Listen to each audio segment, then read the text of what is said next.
안녕하세요, 심용환입니다. 제가 앉아있는 곳이 궁금하시죠?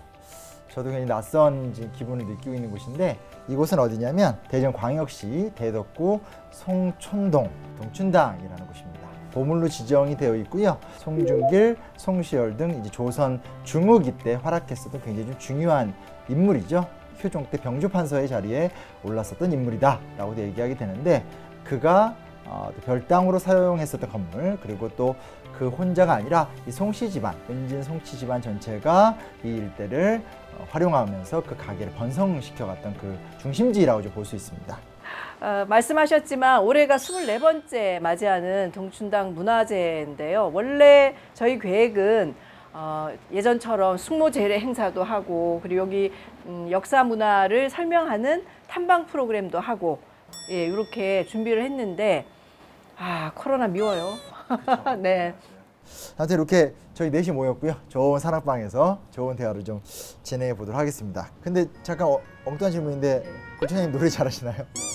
그런 얘기 많이 듣지 않나요? 네, 제가 심지어 이름이 박정현이잖아요. 심지어가 아니라서 그것 때문에 제가 되게 좋아하는 가수거든요. 꿈의 네. 미장원. 네, 저도 굉장히 좋아하는 가수인데 제가 웬만한 건 다 하는데 노래를 잘 못해요. 네. 근데 노래를 시키면 또 안 하진 않습니다. 아, 그래요? 듣는 사람이 좀 손해긴 하지만. 그게 문제인데? 그렇죠. 시키면 안 해야 되는데. 이 동춘당에 대해서 많이 알고 계셔서 간단하게 좀 한번 소개 먼저 해주시고 제가 얘기를 이어가면 어떨까요? 저는 여기 이제 가끔 외부에서 손님들 오시면 자랑하는 게 여기에 굴뚝이 없어요. 어쨌든 여기가 명문대가니까 밥은 늘 해서 드실 거 아니에요. 근데 주변에 있는 백성들은 굶을 날이 더 많았겠죠. 그래서 우리 집에 굴뚝에서 연기가 나면 백성들의 마음이 얼마나 아프겠냐, 이런 생각으로 굴뚝을 이렇게 밑으로 이렇게 묻으셨다 하더라고요.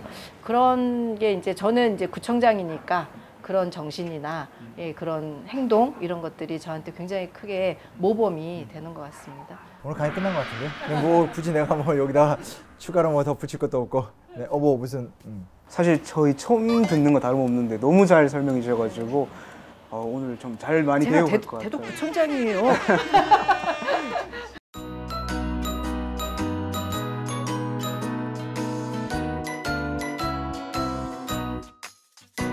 그러니까 사회적인 정책은 정책이고 내가 개인적으로 어떻게 윤리적으로 행동할 것이냐는 또 별도의 문제인데, 그게 이렇게 입으로만 이제 뭔가 개혁을 외쳤던 것이 아니라 삶으로도 그렇게 노력했다, 뭐 이런 거에 굉장히 인사이트를 받으시는 거잖아요. 그렇죠? 사람이란 존재가 그 시대에 조응하면서 행동을 해야 되는데, 사실 솔직히 말하면 이제 좋은 시대는 아니죠. 임진왜란과 병자호란이란 양난이 있었다라는 것들이고, 또 하나는 이제 그런 과정 속에서 전란을 수습하고 노력했었던 이제 광해군이라는 군주 때, 이제 그때 송중길이 태어나게 됐던 건데, 문제는 뭐냐면 광해군 하면 굉장히 이렇게 어때요? 광해군 이미지가 어때요? 좋아요, 나빠요? 이병헌 이런 거 생각하지 말고.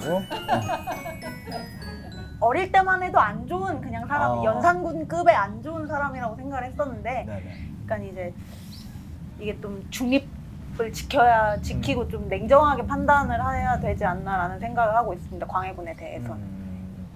우리가 먼저 이제 송중길의 생애의 대전제로 하나 볼 수 있는 건 뭐냐면, 사회가 굉장히 경색된 사회였다라는 거 하나 좀 기억할 필요가 있다라는 거예요. 좀 딱딱하고 거칠고 이런 것들을 풀어내는 것이 얼마큼 힘들었을까 같은 것들에 대해서도 우리가 한번 상상해 볼 필요는 있을 것 같아요.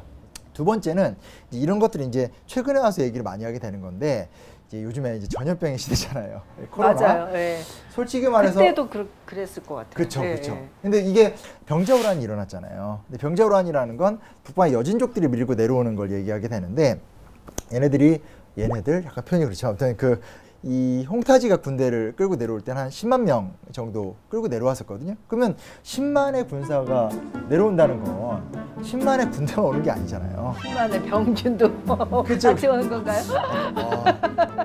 이게 이제 묘한 공통점이 있는 거죠. 그렇죠? 그러니까 지금 우리 이렇게 고즈넉한 동춘당이 있지만, 이 동춘당에서 혹은 동춘당을 왔다 갔다 하면서 국사를 염려하던 송중길 입장에서 사실 실록에서 우리가 주로 배우는 왕의 관심사는 북발 뭐 이런 거잖아요. 그렇죠? 뭐 치욕을 갚아, 학교에서도 그런 거 위주로 배우지만, 송중길은 놀랍게도 북벌과 관련된 어떤 그 뭐라고 할 수 있지 상소 같은 걸 쓴 게 없어요. 이거 굉장히 많이 특이하게 지적을 받는 부분들이더라고요. 그래서 제가 더 존경합니다. 그래서 그런 부분이 이제 아마 굉장히 네. 마음에 드시는 거예요. 왜냐하면 백성들이 지금 굶어 죽어가고 전국에 역병이 퍼지고 하는데 지금 북벌이 중요한 게 아니라 민생을 잘 돌봐야 되는 거잖아요. 맞아요. 대신 이제 송시열 선생님은 북벌을 굉장히 강하게 주장을 하셨잖아요. 그래서 좀 근데 이제 둘이 굉장히 막역했던 사이이기 때문에. 네, 그렇죠. 네, 여기서 같이 동문수학하고 그러셨으니까. 그렇죠. 근데 그 얘기는 제가 또 좀 이따 하고 이런 식으로 치고 들어오면 되는 거예요. 부총장님이 센스가 다 하고 싶은 얘기가 막 중간에 제가 수습을 하면 되니까. 근데 맞아요. 그러니까 이게 저는 우리가 많이 놓치고 있는 부분 같아요. 그러니까 안민의 정책들에 대한 상성 굉장히 많거든요. 어떻게 하면 백성들을 구제할 것이냐, 어떻게 하면 백성을 살릴 것이냐. 그리고 실제로 전염병 문제에 대한 문제의식도 크셨고, 그리고 그런 것들을 해결하는 데 있어서 아까 먼저 말씀해 주신 각종 사회개혁에 대해서 또 적극적이었고, 이런 것들을 보고 있으면 아마 무엇이 문제의 본질인지에 대해서는 정확하게 알고 있었다라는 거고, 그 부분이 이 코로나 시대 속에서 조금 더 각별하게 좀 의미로 다가올 수 있지 않을까. 사실 우리도 이런 거 경험해 본 적이 없으니까. 그렇죠. 네. 그리고 전염병은 사실은 평등하지 않아요. 불평등해요. 전염병이 돌면 어려운 사람이 더 어려워지고 그렇거든요. 그거는 예나 지금이나 마찬가지인 것 같은데. 맞아요.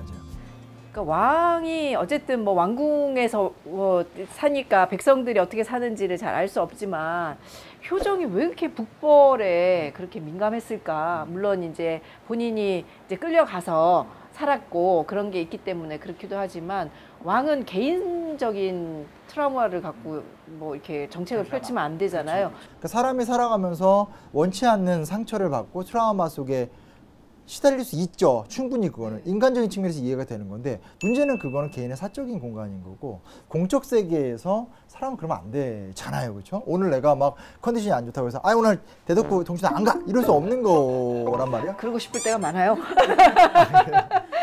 사실 이제 개혁 정책도 이게 우리가 학교에서 제일 힘든 게 뭐 영정법, 대동법, 표정 안 좋아지는 거 보셨죠?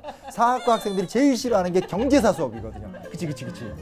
어렵죠. 맨날 해도 일단 전조 개혁 뭐 연군 고등법만 뭐 연군 뭐 이게 뭘 아는 거야. 지금 계속 진짜 시험 직전까지 보는 게 그 파트거든요. 솔직히 고민의 대이 뭐냐면 지금 이제 방송에 요거만 나간다 이제 투덜대는 거만 나가지. 멋진 질문 이런 거 아까 막 이런 거 해야 돼 지금.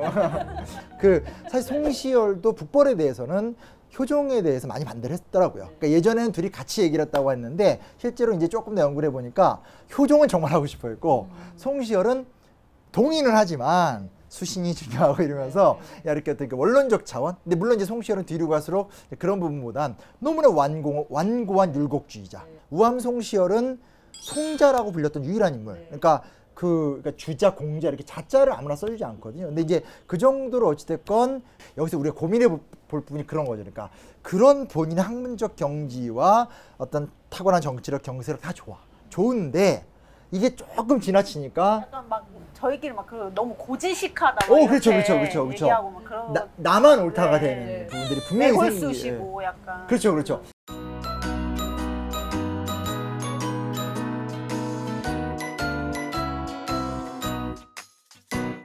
그게 좀 이제 문제가 되고, 그러면서 충분히 공존할 수 있는 집단인데 이제 뭐 퇴계 이황이나 영랑화파 뭐 이런 들에 대해서 굉장히 좀 이렇게 비판적으로 보고, 또 윤희우 같은 사람이 아니 좀 주자하게든 나는 너 나름대로 좀 해석할 수 있다.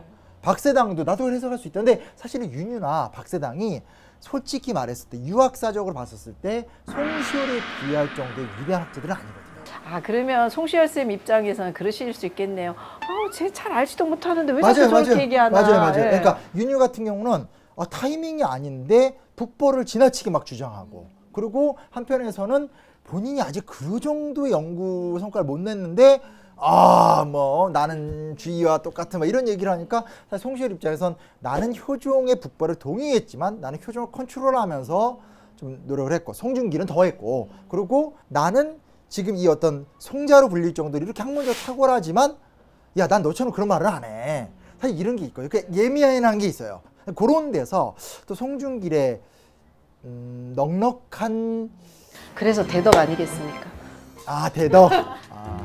그래서 이제 정치적 발언을 제가 거기까지 말려 들어갈 수는 없고요. 또 저는 또 저대로의 어떤 그 중심을 지켜가면서 이렇게 역사적 교훈을 찾아서 가야 되기 때문에 대도 한 번도 생각해보지 못했던 깜짝 놀랐습니다. 네네. 당원 명부 작성하고 갈 뻔했어요. 네, 아주. 네. 예속 논쟁을 또 빼먹었구나. 예속 논쟁 이제 쉽게 말하면 이거잖아요. 그러니까 이제 효종과 효종비가 죽었었을 때 자의 대비의 복색을 이거 외웠죠, 그렇죠? 네, 외웠어요.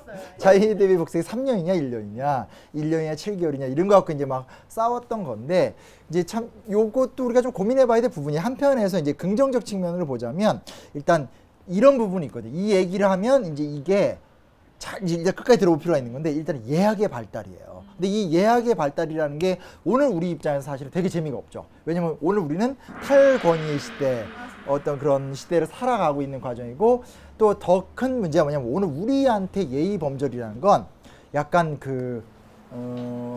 너무 입기 싫은 옷을 입고 있는 듯한 느낌이 그리고 있어요. 그렇죠. 그리고 이제 사실은 송중길이 맡아들었던 그 질문, 딱히 특별한 대안은 없고, 그리고 민생은 너무나 힘들고, 앞에 거장들은 다 가진 상태에서 어떻게 하면 우리가 성리학이라고 주어진 이 하나를 갖고 그 당시 기준으로, 지금 보기엔 너무나 한계 많지만 그 당시 기준으로 사람다운 세상을 만들 것이냐의 과정으로 사실은 예법 논쟁이 진행이 된 거고, 그 과정 속에서 사실은 이제 의복 논쟁까지 갔던 거거든요. 이런 걸 우리가 그 예법 문제에 대해 다 이해하지 못하더라도 조금은 여유 있게 바라봐 줘야 되지 않을까.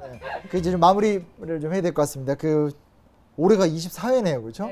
제 24회 동춘당 문화제를 맞이해서 동춘 온 토크쇼 여기서 좀 마무리를 해야 될 것 같고요. 지금 보셔서 아시겠지만 저희가 좀 코로나19의 좀 특별한 상황 때문에 이렇게 온라인을 통해서 행사를 좀 진행하게 됐습니다. 다음에 내년부터는 뭐 다시 예전처럼 돌아갈 것이라 확신하고 있고요. 힘든 시간들 부족하지만 이런 온라인 컨텐츠를 통해서 많은 위로를 좀 받으셨으면 좋겠습니다. 저희 함께 이렇게 여기 보니까 건강하세요 하면서 이렇게 좀 마무리하자고 하니까 이렇게 건강하세요 이러면서 자 할게요. 자 하나 둘 셋 건강하세요. 동춘당으로 놀러 오세요.